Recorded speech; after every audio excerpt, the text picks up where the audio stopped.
ये बताइए कि आपने कभी किसी से प्यार किया है? देखिए, मैं एक सन्यासी हूँ। मैं केवल भारत माता से प्यार करता हूँ और मुझे लगता है कि इन सब बच्चों को प्यार करता हूँ।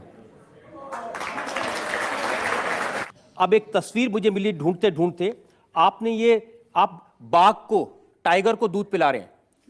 टाइगर जैसा साहस जिसमें होगा वही टाइगर को दूध पिला सकता है। आप इसको नहीं मानते? गांधी जी कहते हैं कोई एक थप्पड़ मारे तो दूसरा गाल आगे कर दो। मैंने कहा मानो होगा तो मानेंगे, दानो होगा तो नहीं मानेंगे।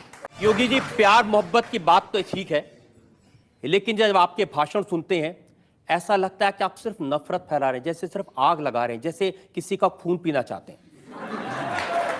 मैं एक सन्यासी हूं और एक सन्यासी होने के नाते सच बोलने का साहस करता हूं।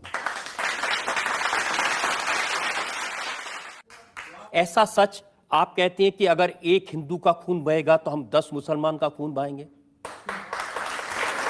मुझे लगता है किस परिप्रेक्ष्य में हुआ है, किस परिप्रेक्ष्य में कहा गया है, पूरा वक्तव्य सामने आएगा तो मुझे लगता है उस पर ज्यादा बेहतर तरीके से बोलूंगा। चलिए, आपको मैं पूरा वक्तव्य सुना देता हूं आपका। ऐसी क्या बात है? अगर एक हिंदू का खून बहेगा तो एक हिंदू के खून के बदले आने वाले समय में हम प्रशासन से एफआईआर दर्ज नहीं करवाएंगे, बल्कि कम से कम 10 ऐसे लोगों की हत्या उससे करवाएंगे जो लोग किसी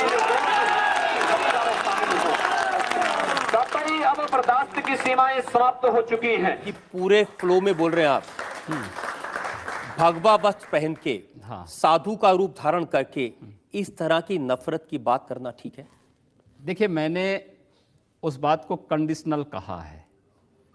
अगर कोई आपको मारेगा तो मुझे लगता है कि सामने कोई मानव होगा तो उस मानव को आप ये मान सकते हैं कि आपने एक थप्पड़ मारा, आप दूसरा थप्पड़ भी सहन कर सकते हैं।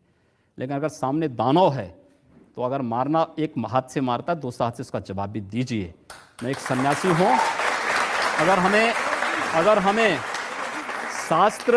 शास्त्र का प्रशिक्षण दिया गया तो शास्त्र के साथ साथ शस्त्र का भी। अगर हमारे हाथ में एक हाथ में माला है तो दूसरे हाथ में हम भाला लेकर के भी चलते हैं, जिससे समाज को शिष्ट भी किया जा सके और दुष्टों को उनके कृत्यों की सजा भी दी जा सके। एक सन्यासी का सही कर्तव्य होता है।